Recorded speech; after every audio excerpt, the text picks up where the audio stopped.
Hello and welcome. My name is David Kelly, and I'm with the United States Children's Bureau. I'm very sorry I can't be with you in person. The only thing worse than a talking head in person is a talking head on tape, and I'm sorry to leave you all with that this afternoon or morning. The good news is that the most important folks for this presentation are there with you in person. Gina Jackson, Judge Thorne, and Mr. Williams are all doing incredible work around court improvement, around ICWA, and their expertise and contributions have been unparalleled. So you're really in for an exciting and rich discussion today. I'd like to speak about a few things with you today. The first is that I'd like to talk about some federal grant programs that have been created to support court improvement work. The first is the State Court Improvement Program. And the State Court Improvement Program has been around for a number of years now. It was funded in 1993 originally with the purpose of supporting state courts in assessing the way they're doing their job handling child welfare cases, and to take a look at laws that govern child welfare practice to see how well they're working and how well they're serving children and families. The program has grown considerably over the years, and it's expanded in scope. So now, in addition to the assessment work, the State Court Improvement Program has also grown to include a stream specifically targeting data collection and analysis, and another component specifically designed to encourage and promote training on child welfare for judges, for attorneys, for other court personnel, and also to encourage cross-training or multidisciplinary training between court personnel and the child welfare agency. There are two really important requirements that are a part of the court improvement program for states. The first is that states that receive these funds are required to develop plans to work collaboratively with the state child welfare agency to identify shared outcomes and goals, and to work together towards those outcomes and goals to improve the court process and hopefully to improve overall outcomes for children and families.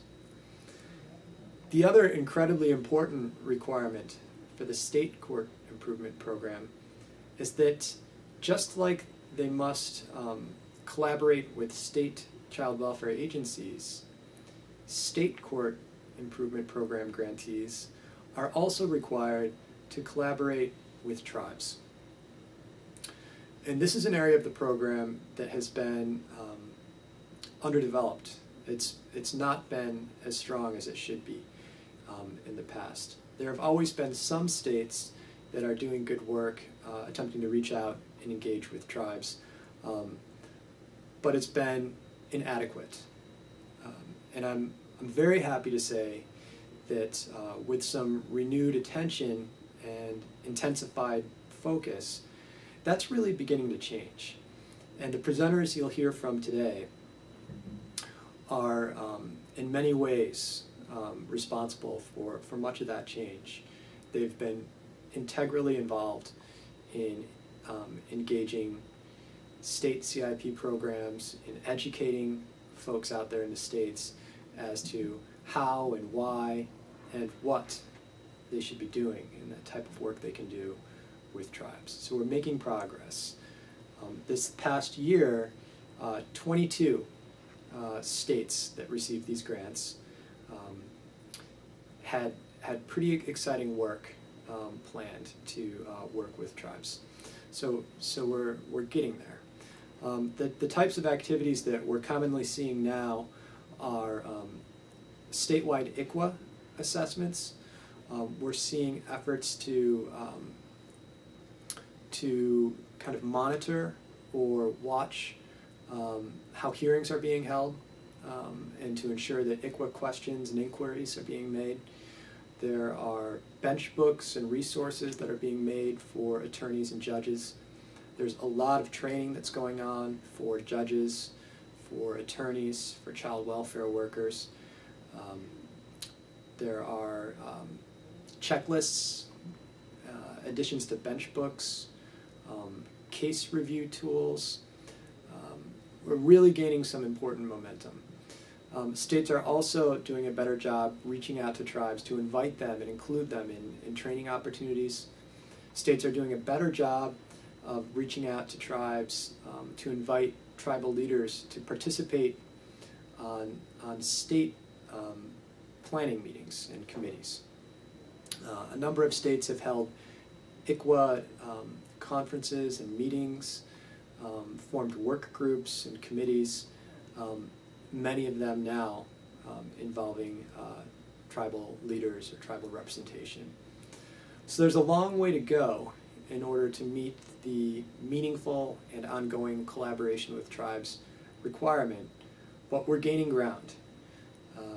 And we're hopeful and positive that this is going to continue to expand. The second program I'd like to talk to you about today is particularly exciting, and that is the brand new Tribal Court Improvement Program. This program was created just last year with the Foster Care Improvement and Innovation Act. Congress appropriated a relatively small sum of money for this. It's funded at $1 million a year for the next 5 years. It's small, but it's a start. And we're hoping with proven success that this program, like the state program, will continue to grow and will receive the funding that it deserves and should have in order to serve more tribes. The program, in my view, the Tribal Court Improvement Program, is particularly important because what it does is it allows tribes to look for ways to improve the way their courts are handling child welfare matters, with the ambition of expanding tribal court jurisdiction over more tribal families and tribal children.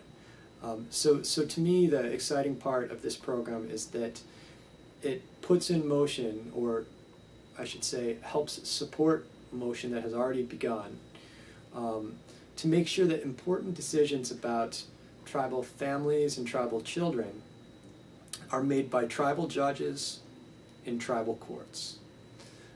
And I think that potential, or the support this program has to help realize that potential, is incredibly important.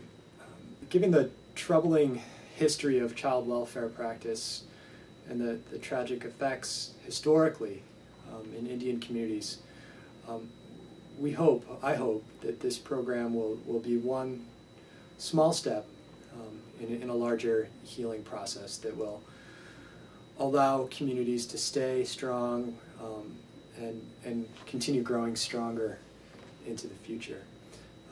The type of work that the Tribal Court Improvement Program grantees proposed is all very exciting, and there are some common themes, much like there are in the state court improvement programs, but all 7 of the grantees that will be receiving money in this first round will be doing work to assess how cases are currently being handled, what could be changed to expand jurisdiction over more children.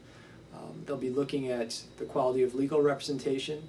They'll be considering if there isn't legal representation, whether there should be. There'll be an awful lot of training going on for attorneys and judges and for the community. There'll be educational outreach opportunities. There'll be efforts to study and work closely with states in some instances. But the work is varied and we're really excited to support it in every way that we can.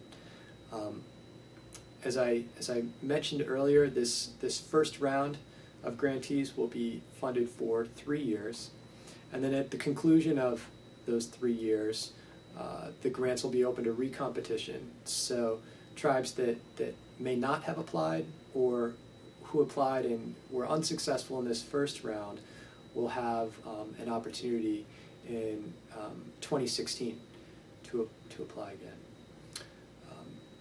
Now, even though I've spent most of my time talking about grant programs, I think probably the most important message that I hope everyone takes away from this presentation today or from the discussion is that it's really not necessary to have a grant to do tribal court improvement program work.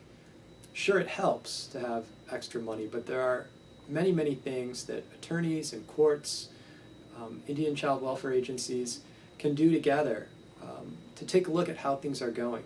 And some changes, even small ones, can make a tremendous impact.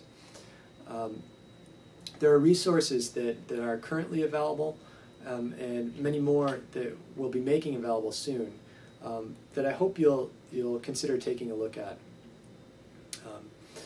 One of the main resources I hope to emphasize today is the National Resource Center for Legal and Judicial Issues. And in fact, I'm in the office of the NRC right now, as you can see over my shoulder, and I want to thank the ABA Center on Children and the Law, and in particular Scott Trowbridge, for making this video possible.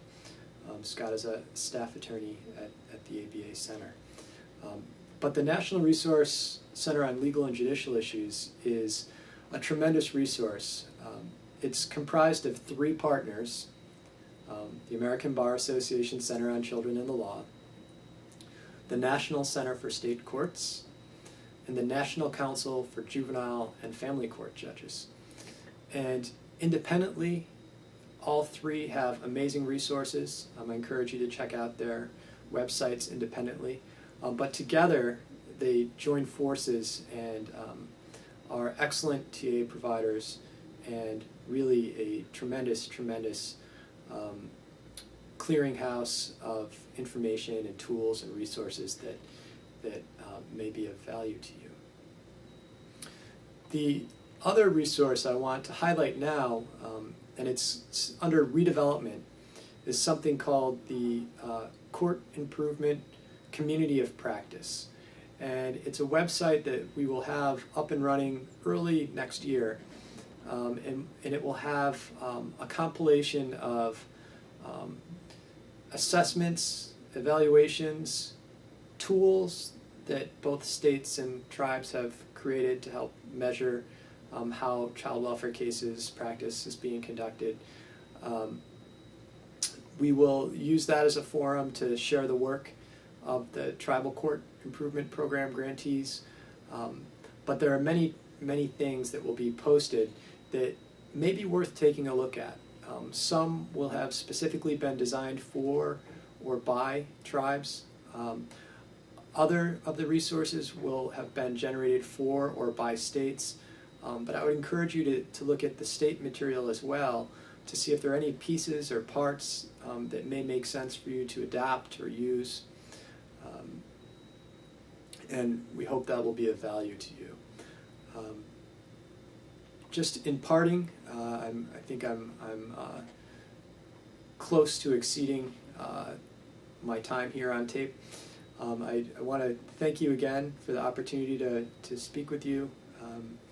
I know that the conversation to follow will be rich. I have placed 2 handouts in your collection of handouts today. One is a summary of the State Court Improvement Program. The other is the Tribal Court Improvement Program. My contact information is on the bottom of both pages, and I encourage anyone who sees this video or who attends the session today that has a question or wants to talk about anything court improvement related, please feel free to be in touch. Thank you.